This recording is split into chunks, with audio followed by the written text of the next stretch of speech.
हमारे देश का लोकतंत्र ये चार नासुरों के बीच में बटा रहा है, जातिवाद, परिवारवाद, तुष्टीकरण और भ्रष्टाचार। नरेंद्र मोदी जी ने 10 ही साल के अंदर चारों नासुरों को समाप्त कर जातिवाद, परिवारवाद, भ्रष्टाचार और तुष्टीकरण की जगह पॉलिटिक्स ऑफ परफॉर्मेंस का स्थापना किया और आज देश सच्चे लोकतंत्र की दिशा में जा रहा है।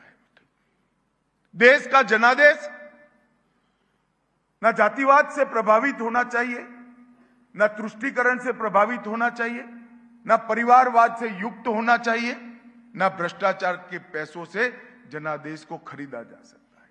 ये चारों चीजों को मोदी जी ने बहुत लंबे समय के बाद दूर कर दी और आज दो खेमे पड़े, जैसे महाभारत के युद्ध में दो खेमे पड़े थे, एक और पांडवों का खेमा था और एक और कौरवों का खेमा था। एक और मोदी जी के नेतृत्व में भारतीय जनता पार्टी देशभक्तों की टोली जैसी पार्टी खड़ी है और दूसरी ओर 7 परिवारवादी पार्टियों का एक गठबंधन खड़ा है।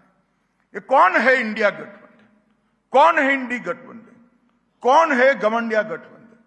जिनको घमंड है, अभिमान है अपने परिवार पर, जो नहीं मानते हैं कि देश में गरीब चाय बेचने वाले का बेटा देश का प्रधानमंत्री बने, देश का प्रधान सेवक बने।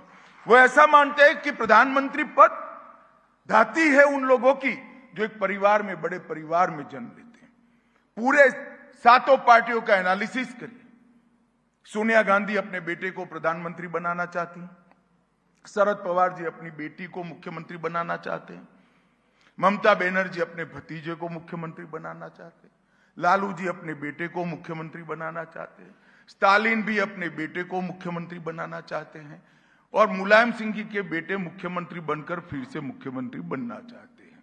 अब जो लोग, ये 7 पार्टियां एक प्रकार से अपने परिवार के हितों के लिए काम करने वाली है। मैं आज भोपाल के प्रबुद्धजनों से बात करने आया हूं कि परिवार के हितों की जो बात करते हैं, जो अपने बेटे, बेटी, भतीजे, भतीजियों को मुख्यमंत्री, प्रधानमंत्री बनाना चाहते हैं, वो भारत के गरीब की चिंता नहीं कर सकते, भारत की चिंता नहीं कर सकते, भारत को विश्व को सम्मान नहीं दिला सकते। भारत को विश्व में सम्मान वो ही व्यक्ति दिला सकता है जिसका जीवन का क्षण क्षण और शरीर का कण कण मां भारती को समर्पित हो, भारत को समर्पित। ये जो आने वाले दिनों में पसंदगी करनी है देश को, ये 2 ताकतों के बीच में पसंदगी करनी, जो अपने परिवार के लिए जीते हैं और जो देश के लिए जीते हैं और मरते हैं, दोनों के बीच में पसंदगी करनी। 10 साल यूपीए के और 10 साल एनडीए के। मेरा आग्रह है, आप सब प्रबुद्धजन, आंकड़े अब छिपे नहीं हैं, पारदर्शिता का जमाना है, ऑनलाइन सारी इंफॉर्मेशन उपलब्ध है, आप डाउनलोड करिए, आप स्वयं कंपैरिजन करिए। 10 साल में 12 लाख करोड़ के घपले, घोटाले, भ्रष्टाचार, रोज एक भ्रष्टाचार, 2G, 4G।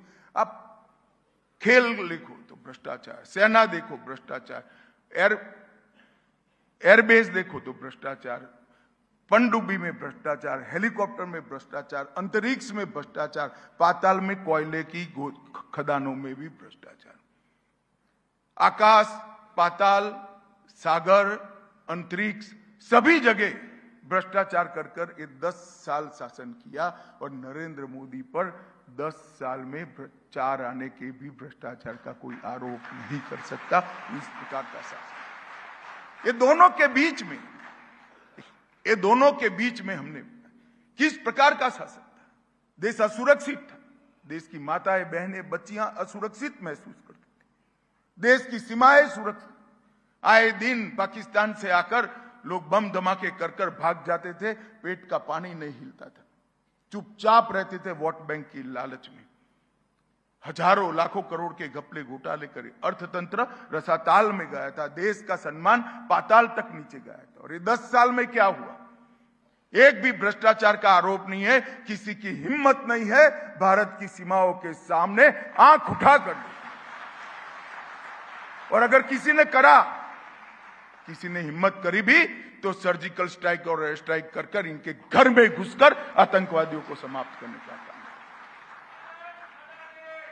अर्थतंत्र आजादी के बाद सबसे ज्यादा ऊपर उठा हुआ दिखाई पड़ता है। अटल जी 11वें नंबर पर छोड़कर गए थे। 10 साल इन्होंने शासन किया, इन्होंने देश का ऊपर एक उपकार कर दिया। 11वें नंबर से 12वें नंबर पर नहीं गए, देश दुनिया के 11वें नंबर के अर्थतंत्र पर जस का तस पड़ा रहा। 10 साल के अंदर मोदी जी ने 11वें नंबर से 5वें नंबर पर लाने का काम किया और देश के अंदर आर्थिक विकास। और मैं आपको विश्वास दिलाता हूं मित्रों, ये मोदी जी की गारंटी है। तीसरा जनादेश दे दीजिए, देश दुनिया में तीसरे नंबर की अर्थव्यवस्था बन पाएगा। कोई नहीं। देश को सुरक्षित करने का काम मोदी जी ने किया, भ्रष्टाचार को समाप्त करने का काम किया है, विकास के रास्ते पर द्रुत गति से देश को आगे ले जाने का काम नरेंद्र मोदी जी ने किया है। लद्दाख से लक्षद्वीप तक, पूर्वोत्तर से पंजाब तक, किसान से विज्ञान तक, सेल्फ हेल्प ग्रुप से लेकर स्टार्टअप तक और सहकारिता से स्पेस तक, हर क्षेत्र के अंदर नए आयाम भी गढ़े हैं, नई नीतियां भी बनाई है और नीतियों को जमीन पर उतारने का काम भी नरेंद्र मोदी सरकार ने किया। मनमोहन सिंह जी की सरकार को नरेंद्र मोदी जी ने 40 प्रकार की नीतियां बनाई और नीतियां भी कैसी बनाई, नीतियों को एक एक उठाकर देखिए। मेरा आप सबसे आग्रह है, एक बार नई शिक्षा नीति को आप देख लीजिए। 30 साल के बाद इस देश की नई शिक्षा नीति मोदी जी लेकर आए हैं। ये हर नीति, कोई भी नीति उठाकर देखिए, देश की मिट्टी, देश का ढंग, देश की हवा और देश का रंग, ये चारों अपनी नीतियों में मिलेगा। कहीं गुलामी की निशानी नहीं। मोदी जी ने इस देश को गुलामी की निशानियों से मुक्त करने का काम किया है। मोदी जी ने इस देश में से हीन भाव दूर करने का काम किया है।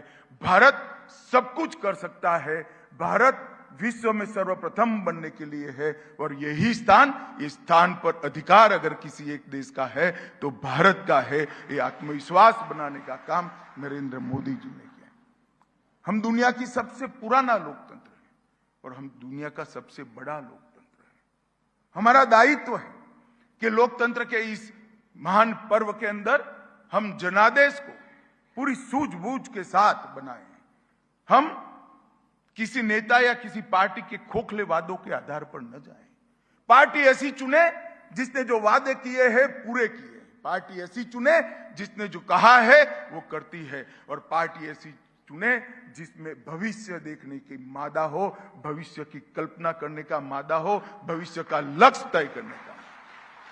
भारतीय जनता पार्टी ने जो किया है, कहा है, वो कहा है, किया है। मैं आज आपको बताना चाहता हूं, हमारी नीतियों में मानवीय संवेदना है, हमारी नीतियों में सर्वस्पर्शीय सर्वसमावेशी विकास का दृष्टिकोण है, हमारी नीतियों में महान भारत के निर्माण का संकल्प है, हमारी नीतियों में भ्रष्टाचार और तुष्टीकरण को समाप्त करने की दृढ़ता है और हमारी नीतियों में अभेद सुरक्षा वाले महान भारत की रचना का संकल्प भी हमारी नीतियों के अंदर निश्चित रूप से आप दे सकते हैं। मित्रों, आपने 2014 में जब मोदी जी को मौका दिया और आज मोदी जी ने इस देश को 10 साल में पूरी दुनिया आश्चर्यचकित होकर देख रही है। जो लोग विदेश जाते होंगे उसको मालूम पड़ा होगा, पहले भारत से जाते थे तो थोड़ा आपको रिस्पांस कम मिलता होगा। आज भारत का पासपोर्ट दिखते ही कहते हैं कि मोदी के भारत से आप आए हैं ना। ये परिवर्तन दुनिया के अंदर एक 10 साल में, ये 10 साल के अंदर मोदी जी ने देश को भ्रष्टाचार से मुक्ति दी है, जातिवाद से मुक्ति दी है, परिवारवाद से मुक्ति दी है, तुष्टीकरण से मुक्ति दी है, इंफीरियरिटी कॉम्प्लेक्स से मुक्ति दी है। आज हम अपनी भाषा में पूरे विश्व में गौरव के साथ बोलते हैं। मोदी जी दुनिया में किसी भी वैश्विक सम्मेलन में जाते हैं तो सीना चौड़ा कर कर हिंदी में बोलते हैं, पूरी दुनिया उनको सुनती है। ये गौरव आज मोदी जी ने देश को दिया है। देश को आतंकवाद से मुक्ति दी है, देश को उग्रवाद से मुक्ति दी है और देश को गुलामी के प्रतीकों से मुक्ति की। कांग्रेस ने हर चीज का विरोध करने का तय किया है। हम नई पार्लियामेंट बनाते हैं तो कहते क्या जरूरत है पार्लियामेंट? किंग पंचम जॉर्ज ने बनाया हुआ राजमार्ग है, जो अंग्रेजों की गुलामी का प्रतीक था, वो राजमार्ग की जगह कर्तव्य पथ बनता है और वहां किंग पंचम जॉर्ज की जगह सुभाष बाबू का पुतला लगता है, तो भी ये विरोध